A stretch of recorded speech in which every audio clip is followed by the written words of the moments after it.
The dawn over northern France in May 1940 carried a strange stillness, broken only by the distant thunder of engines.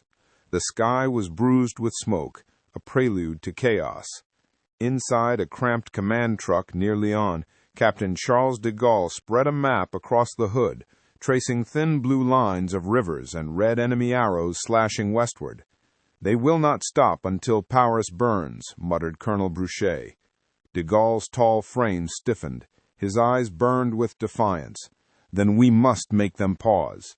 Outside, tanks of the 4th Armoured Division rumbled to life. Renault D2s, the proud steel fists of a battered army. Mechanics shouted orders. Officers barked coordinates, and the countryside erupted in movement. Radios crackled, promising hope amidst despair. France was falling, but here, on the edge of Aisne, one man intended to fight the tide. It was not merely strategy, it was survival of the French spirit itself. The convoy rolled through shattered villages and smoke-choked fields.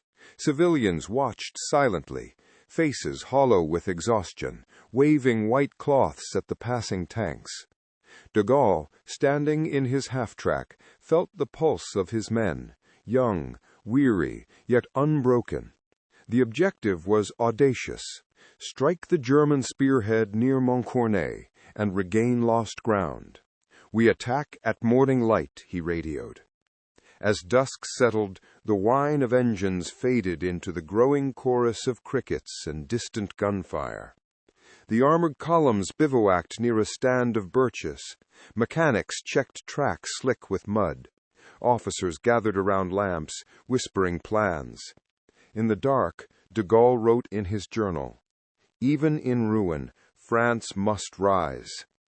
His eyes lifted toward the horizon, where tracer shells streaked faintly against the night. The batter tomorrow would not win the war, but it might remind the world that France still dared to fight. May 17, 1940. Dawn broke over Montcornet with the roar of engines. French tanks surged forward through mist and smoke, the ground trembling as de Gaulle's 4th Armored Division struck headlong into the advancing German lines. "Forward! Do not yield an inch!" de Gaulle shouted into the radio. His voice carried over the din of cannon fire. Shells exploded around them, shaking the air with fury. Renault and Hotchkiss tanks burst through enemy lines, crushing fences, firing into fields where German infantry scattered for cover. Flames consumed abandoned vehicles. Amid the thunder, Sergeant Morel's tank was hit. The metal screamed and burned. "Go! Don't stop for us!" came his voice, fading into static. The French advance pushed kilometers deep before the counterfire stiffened. Over the radio came a stark truth: they were outnumbered, but not outwilled. For a fleeting hour, it seemed France had found her courage again. By midday, Montcornet's outskirts were a cauldron of flame. De Gaulle's command tank advanced cautiously amid the wreckage, telephone wires trailing behind. German artillery thundered from unseen positions, turning streets to rubble.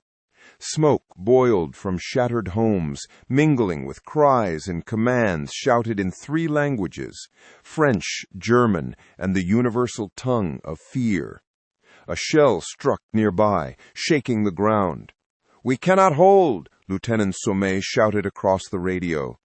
"Then we shall endure," de Gaulle replied, eyes unflinching. He knew the risk, yet every meter gained reminded him France was not finished. Tanks rolled forward once more, treads grinding over wrecked cars. Each decision was a wager paid in blood. By afternoon they had seized the crossroads, forcing the German vanguard to retreat temporarily. It was not victory, but defiance given shape in steel and smoke. Evening descended like a weary sigh over the battlefield. The survivors regrouped outside Montcornet, their tanks scarred but standing. The air hung thick with the stench of oil and cordite. De Gaulle climbed from his turret, his long figure silhouetted against the dying light. "We did not fail," he murmured to Captain Langlois. "We showed them we can strike." The younger officer nodded, eyes hollow yet proud. Around them, medics worked in silence, tending to the wounded. In the distance came the moan of a burning tank, metal cooling under the stars. Radios carried only static now. One private strummed a quiet tune on a harmonica, each note drifting through the ruins, a fragile echo of home. For this brief moment, the guns fell silent, and France breathed through the whispers of those who refused to surrender. "Eagles, we withdraw at dawn." The message arrived cold and bureaucratic. De Gaulle stared at the telegraph, jaw set. All that courage, all that sacrifice, and now retreat. Around him, his officers protested. "Sir, we've gained ground," one argued. De Gaulle raised a hand. "I know, but the line collapses elsewhere. Command says we must regroup." He turned toward the map table, the flickering lamplight reflecting on his steel-blue eyes. The silence in the tent was heavier than artillery fire. Outside, soldiers slept by their tanks, unaware their effort would vanish under the next day's headlines. De Gaulle exhaled. "We leave, but not in shame. History will remember what we did here." The words carried an almost prophetic weight, echoing across the night as engines warmed once again for the road south. The convoy crept down country roads, still glowing from the fires of battle. The men were silent now, each burdened with the weight of what might have been. Fields once green lay trampled beneath tank treads and black ash. De Gaulle stood rigid in his vehicle, eyes fixed forward. His aide, Sergeant Renard, broke the silence. "Will they ever know what we did?" De Gaulle answered softly, "Someday, when France stands free again." The road bent through charred villages, past abandoned wagons and broken signs. In the distance, German Stukas droned, their shadows sweeping the earth like dark omens. Yet none turned back. They had fought the impossible and survived. And for de Gaulle, retreat was never defeat, only the beginning of a longer campaign for his country's soul. Back at division headquarters, the mood was somber but unbroken. Reports flooded in, other fronts collapsing, Paris threatened. Yet when de Gaulle entered the room, officers stood straighter. He unfolded his after-action report with deliberate calm, voice steady. "Our counterattack succeeded where others failed. We proved the enemy can be resisted." For a moment, silence reigned. Then, quiet nods, the first sparks of pride amid despair. Outside, rain began to fall, washing the soot from burned vehicles. In the rhythm of that rain, de Gaulle heard something faint but unmistakable, the pulse of a nation refusing to die. He turned to his men. "Gentlemen, this is not the end. France will rise from her wounds." The words were not mere hope.